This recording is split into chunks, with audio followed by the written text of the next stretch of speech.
சிவன்தான் எல்லோருக்கும் கடவுள், அவருக்கு மேல் கடவுள் உண்டா? இந்த பதிவில் நாம் பார்ப்போம். சிவனோடு ஒக்கும் தெய்வம் தேடினும் இல்லை, அவனோடு ஒப்பார் இங்கு யாவரும் இல்லை. ஓனம் கடந்தன்று பொன்னொழி மின்னும் தவனச் சடைமுடி தாமரையானே என்று திருமூலர் திருமந்திரத்தில் கூறுகிறார். அதாவது, சிவத்தை மிஞ்சிய தெய்வம் எங்கு தேடினாலும் கிடைக்காது. அவனுக்கு சமமான தெய்வம் இந்த பிரபஞ்சத்திலேயே கிடையாது. தங்கத்தை போன்று தகதகவென மின்னுகின்ற சடைமுடி கொண்ட அருட்பெரும் ஜோதியாக விளங்குகின்ற அழகிய திருமகன்தான் நம் அப்பன் சிவன் அப்படின்னு இந்த பாடல் மூலமாக திருமூலர் சித்தர் கூறுகிறார். மேலும் அன்பே சிவம் தத்துவத்தை சத்தியத்தை சொன்னது திருமூலர் சித்தர்.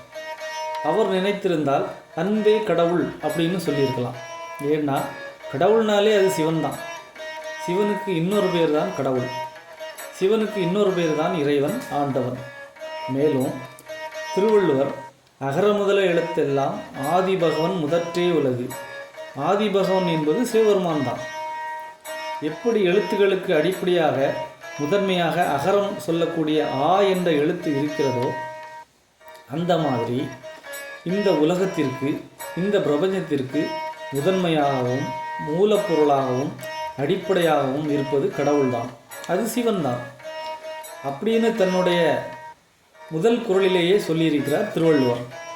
மேலும் திருமூலர் ஆரறிவார்கள் எங்கள் அண்ணல் பெருமையை, ஆரறிவார் இந்த அகலமும் நீளமும், பேரறியாத பெருஞ்சுடர் ஒன்றதின் வேறறியாமை விளம்புகின்றேனே.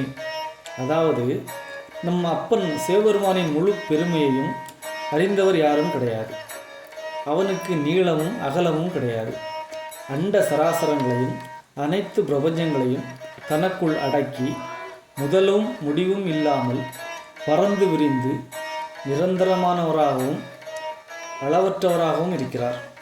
அவருடைய முழு பெருமையை தெரியாமல் நான் பேசிக்கொண்டிருக்கிறேனே என்று திருமூலர் சித்தர் இந்த பாடல் மூலமாக தெரிவிக்கிறார்.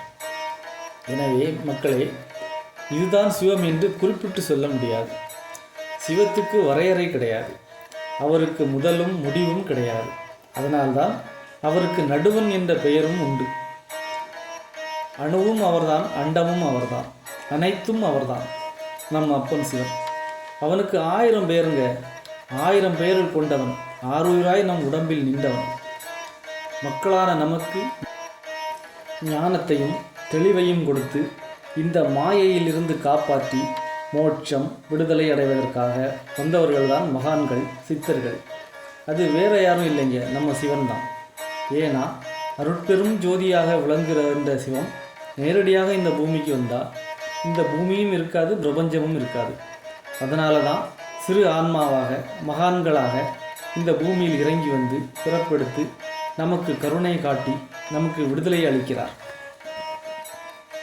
எனவே அனைத்தும் நம்ம அப்பன் சிவனே, எல்லாம் சிவமயம். இது சாதாரண வார்த்தையே அல்ல, சத்திய வார்த்தை. ஓம் நமச்சிவாய.